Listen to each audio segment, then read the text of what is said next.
तो चलिए शुरू करते हैं। मैं सबसे पहले आपको ट्रिक बताता हूँ। ट्रिक बहुत आसान है, एक बार अगर आपने ध्यान कर लिया तो आपको शेड्यूल्स कभी नहीं मिलेंगे। हमारे देश की कोई राष्ट्रीय भाषा नहीं है, हमारे देश में सिर्फ 22 आधिकारिक भाषाएं हैं। वीडियो को लास्ट तक जरूर देखिएगा, कैसे मैं आपको चुटकियों में शेड्यूल्स को याद करवाता हूँ कि आप भूलना चाहें तो भी नहीं भूल पाएंगे। ठीक, तो गाइस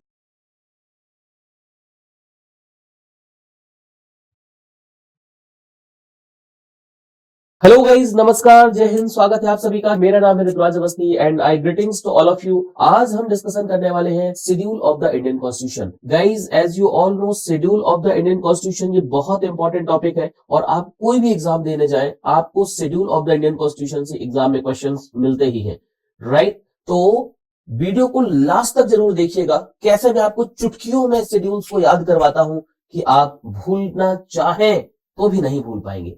ठीक, तो गाइस, शेड्यूल्स की अगर हम बात करें तो इन्हें कहा जाता है अनुसूचियां, राइट। इनको क्या बोला जाता है? अनुसूचियां कहा जाता है। आई होप कि आप लोगों को इंडियन कॉन्स्टिट्यूशन के बारे में बहुत अच्छे से पता होगा। जिन्हें नहीं पता है तो मैं नट सेल में थोड़ा सा कुछ बातें इंडियन कॉन्स्टिट्यूशन के बारे में बता देता हूं आपको। ये हमारा जो इंडियन कॉन्स्टिट्यूशन है यानी भारत का संविधान है, इसको बनने में 2 वर्ष 11 माह और 18 दिन का समय लगा, राइट। कितना टाइम लगा? 2 वर्ष 11 माह और 18 दिन। 2 year 11 month एंड 18 days। 2 वर्ष 11 माह और 18 दिन का समय लगा। ठीक है, जब कॉन्स्टिट्यूशन हमारा बना था। सो इसमें अगर हम बात करेंगे इस पार्ट्स की तो 22 पार्ट्स थे, 22 भाग थे, राइट। और आर्टिकल्स की अगर हम बात करें तो यहाँ पे 395 आर्टिकल्स थे, 395 आर्टिकल्स थे और 8 यहां पे शेड्यूल्स थे, राइट। 8 यहां पर शेड्यूल्स थे, यानी ये जो पोजीशन है ये ओरिजिनली था 22 भाग, 395 आर्टिकल और 8 शेड्यूल। गाइस, आज भी अगर हम देखें प्रेजेंट में तो इंडियन कॉन्स्टिट्यूशन में बाई नंबर्स, ठीक है, मैं काउंटिंग की बात नहीं कर रहा हूं, मैं बाई नंबर्स देखूं तो अभी भी जो इंडियन कॉन्स्टिट्यूशन के पार्ट्स हैं वो 22 है। बाई नंबर्स जो है ना, आर्टिकल यहाँ पे जो है ना, आखिरी जो नंबर है आर्टिकल में वो 395 ही है। हाँ, शेड्यूल जरूर यहां पर बढ़ गए हैं। शेड्यूल पहले 8 थे और अभी कितने हो गए हैं? शेड्यूल 12 शेड्यूल हो गए हैं। ठीक है, जब आप यहां पर बाई काउंटिंग जाओगे, काउंट करके देखोगे तो आपको 25 पार्ट मिलेंगे, 448 के अराउंड आर्टिकल्स मिल जाएंगे, राइट। सो अभी अगर हम नंबर्स की बात करें तो नंबर्स अभी भी हमारे कॉन्स्टिट्यूशन में इतने ही है। ठीक है, और 26 जनवरी 1950, 26 जैन 1950 को हमारा कॉन्स्टिट्यूशन लागू कर दिया गया था और इसीलिए 26 जनवरी के दिन हर साल हम जो है ना रिपब्लिक डे मनाते हैं, राइट। तो चलिए शुरू करते हैं। मैं सबसे पहले आपको ट्रिक बताता हूं। ट्रिक बहुत आसान है, एक बार अगर आपने ध्यान कर लिया तो आपको शेड्यूल्स कभी नहीं भूलेंगे। Tears of the old PM, right. आपके सामने है गाइस ट्रिक, और ट्रिक में साफ साफ लिखा हुआ है TEARSOFOLD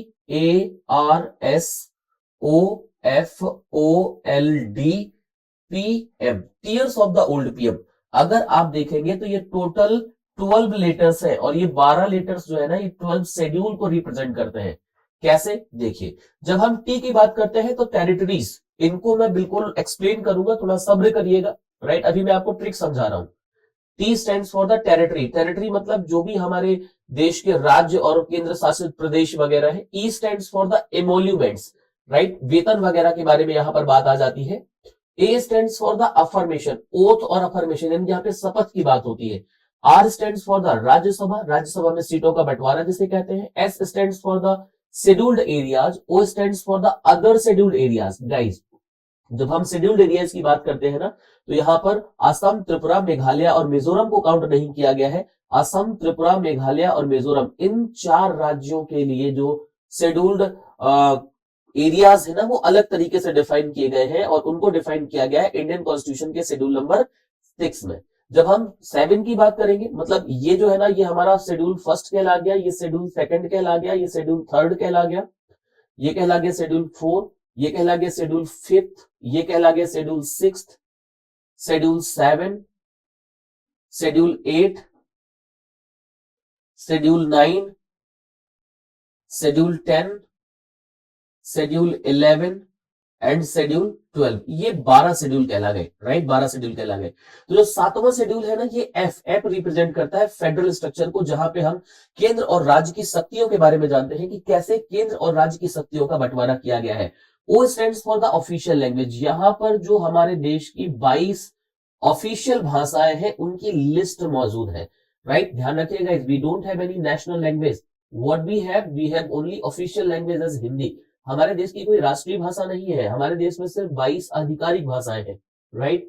L stands for the land reform, हर राज्य का जो कानून होता है लैंड का वो अलग होता है जमीन से संबंधित, right. D stands for the defecation, right, defection का मतलब होता है दल बदल, राइट। P stands for the panchayat, इसे अपन पंचायत बिल भी कहते हैं। M stands for the municipality, और इसे म्यूनिसिपैलिटी बिल भी कहते हैं। अब गाइस इसमें क्या क्या आ जाता है, यहां पर देखिए, जो मैं अभी आपको समझा रहा था कि जब हम बात करेंगे टी की, तो T stands for the territory, ये शेड्यूल फर्स्ट है। E stands for the emolument, schedule second है। A stands for the affirmation, schedule third है। R stands for the Rajya Sabha, schedule fourth है। S stands for the scheduled areas, पांचवें schedule में जहां पर बात करी गई है। छठवें में अदर शेड्यूल्ड एरियाज, यानी कि असम, त्रिपुरा, मेघालय और मिजोरम, राइट। 80 की बात करी गई है। सातवें में फेडरल स्ट्रक्चर है। आठवें में ऑफिशियल लैंग्वेज है। नौवें में लैंड रिफॉर्म है। 10वें में डिफेक्शन, जिसको अपन दल बदल कहते हैं। आप सभी लोग देखते होंगे कि जो बहुत सारे नेता वगैरह है ना, ये एक दल से दूसरे दल में ट्रांसफर होते हैं। सो दल बदल से रिलेटेड जो कानून है वो यहाँ पर है। और पंचायत बिल और म्यूनिसिपैलिटी बिल आपके 11वें और 12वें में है, ठीक है। ये जो 4 शेड्यूल है ये बाद में ऐड किए गए, ठीक है। ओरिजिनली अगर आप देखें तो कितने थे, ये 8 शेड्यूल हुआ करते थे, 8 अनुसूचियां थी ओरिजिनली, ठीक है।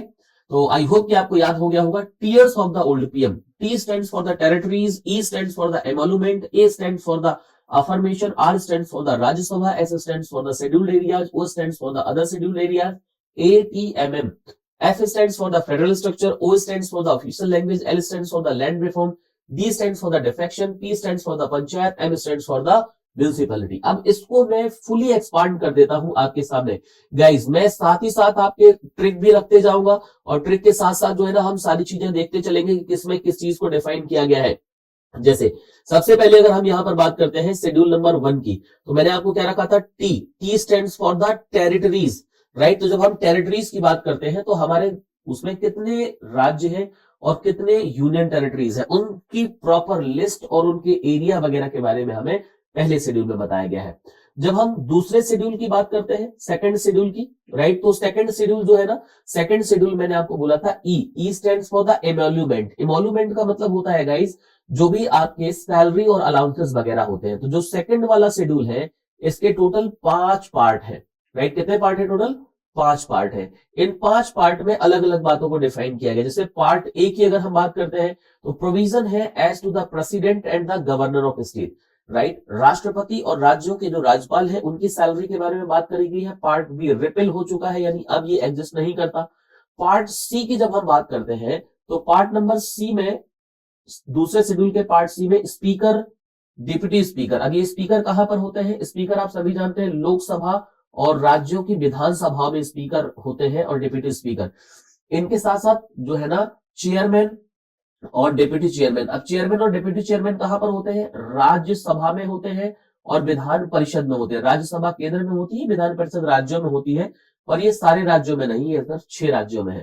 तो यहाँ पे जो स्पीकर, डिप्टी स्पीकर, चेयरमैन और डिप्टी चेयरमैन है, इनकी सैलरी और अलाउंसेस के बारे में बात करी गई है, राइट। इनकी सैलरी और अलाउंसेस के बारे में बात करी गई है पार्ट नंबर सी में। जब अपन पार्ट डी में जाते हैं तो जज of the supreme court and high court, high court की और सुप्रीम कोर्ट के जजेस को क्या सैलरी मिलेंगे, क्या अलाउंसेस मिलेंगे, ये दूसरे शेड्यूल के पार्ट नंबर डी में डिफाइन किया गया है।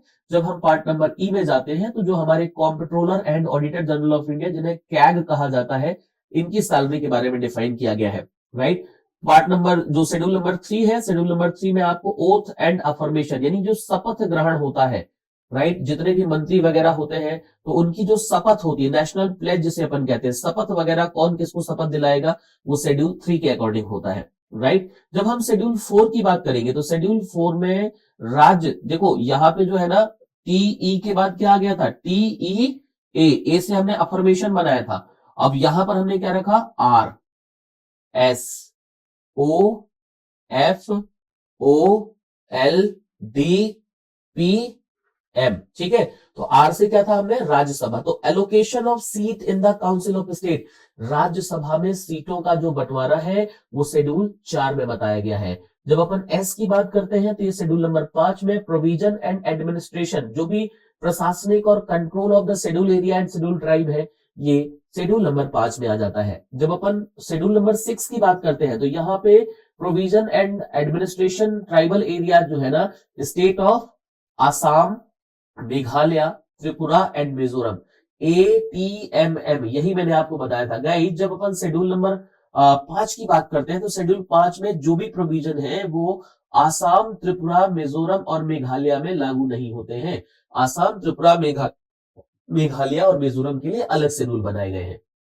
फिर आता है शेड्यूल नंबर 7, जिसे कहा जाता है फेडरल स्ट्रक्चर। गाइस आप सभी जानते हैं कि यूनियन गवर्नमेंट के जो वर्क है वो अलग है और स्टेट गवर्नमेंट के जो वर्क है वो अलग है, दोनों मिलकर के जो काम करते हैं वो अलग है, ठीक है। मतलब यहाँ पे इंडियन कॉन्स्टिट्यूशन का जो पार्ट नंबर 7 है, इसमें शक्तियों का बंटवारा किया गया है। और लिस्ट 1 जो है ना, ये आपकी यूनियन लिस्ट कहला जाती है, यानी इसमें जितने भी सब्जेक्ट मैटर है उसमें केंद्र सरकार कानून बनाती है। स्टेट लिस्ट नंबर 2 में स्टेट गवर्नमेंट के पास पावर है कानून बनाने की। और गाइज ये दोनों एक दूसरे की लिस्ट में जो सब्जेक्ट मैटर है उसमें बिल्कुल भी इंटरफियर नहीं करते।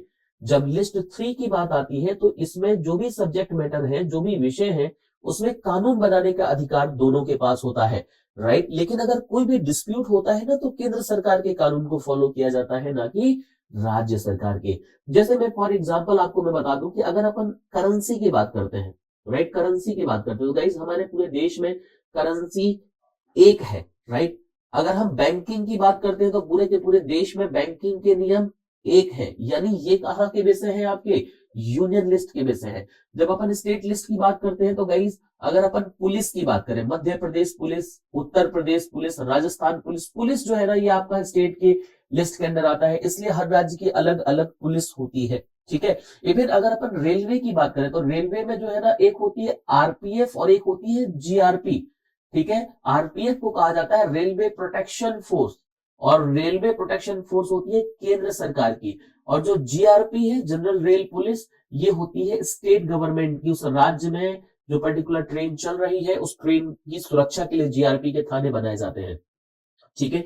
अब शेड्यूल 8 की अगर हम बात करें तो हमने क्या देखा था, O stands for the official language, right. हमारे संविधान में जो 22 आधिकारिक भाषाएं हैं उनके बारे में यहां पर बात करी गई है। L stands for the part schedule number 9, right. Schedule 9 में लैंड रिफॉर्म, यानी जो भी पर्टिकुलर एक्ट और रेगुलेशन है ये जमीन के संबंधित, लैंड यानी जमीन से संबंधित जो भी पर्टिकुलर कानून है हर राज्यों के, वो शेड्यूल नंबर 9 में आ जाते हैं। जब शेड्यूल नंबर 10 की बात करते हैं ना गाइस, तो यहाँ पे दल बदल से रिलेटेड कानून है, यानी qualification on the ground of defection. कोई भी व्यक्ति अगर एक पार्टी से चुनाव जीत करके दूसरी पार्टी में चला जाता है तो उसे क्या करना है, राइट, कौन कौन से प्रोविजन उस पर लागू होंगे, ये शेड्यूल नंबर 10 में बताया गया है। और पावर, अथॉरिटी एंड रिस्पॉन्सिबिलिटी, शक्तियां और जो भी पर्टिकुलर अथॉरिटीज वगैरह है पंचायत की, वो शेड्यूल नंबर 11 में आ जाती है। P stand for the panchayat, M stand for the municipality.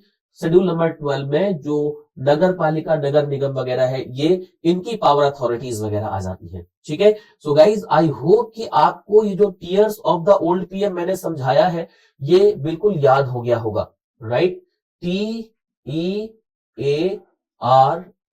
Tears of old PM, ठीक है। कितने लेटर है, 1 2 3 4 5 6 7 8 9 10 11 और 12। और ये जो 12 शब्द है ना, 12 अक्षर, ये 12 के 12 अक्षर हमारे इंडियन कॉन्स्टिट्यूशन के शेड्यूल्स हैं, ठीक है। सो आई होप की चीजें आपको समझ आई होंगी। Tears of the old PM आपको याद रहेगा और एग्जाम में जो schedule of the Indian constitution से क्वेश्चन आना है वो आपसे 110% बनेगा, ठीक है। तो गाइज आज के सेशन में इतना ही। If you guys are having any doubt, अगर आपको कोई भी डाउट है तो आप इस वीडियो के कमेंट बॉक्स में जरूर मुझे बताएं, because doubt kills more dream than failure ever will, right. और हमने पढ़ा क्या है गाइस आज के सेशन को अगर हम समराइज करें तो मैंने आपको ट्रिक बताई है इंडियन कॉन्स्टिट्यूशन के शेड्यूल्स को याद करने की, जैसे कहा गया टीयर्स ऑफ ओल्ड पीएम, ठीक है। सो फाइनली गाइस आज के सेशन में इतना ही।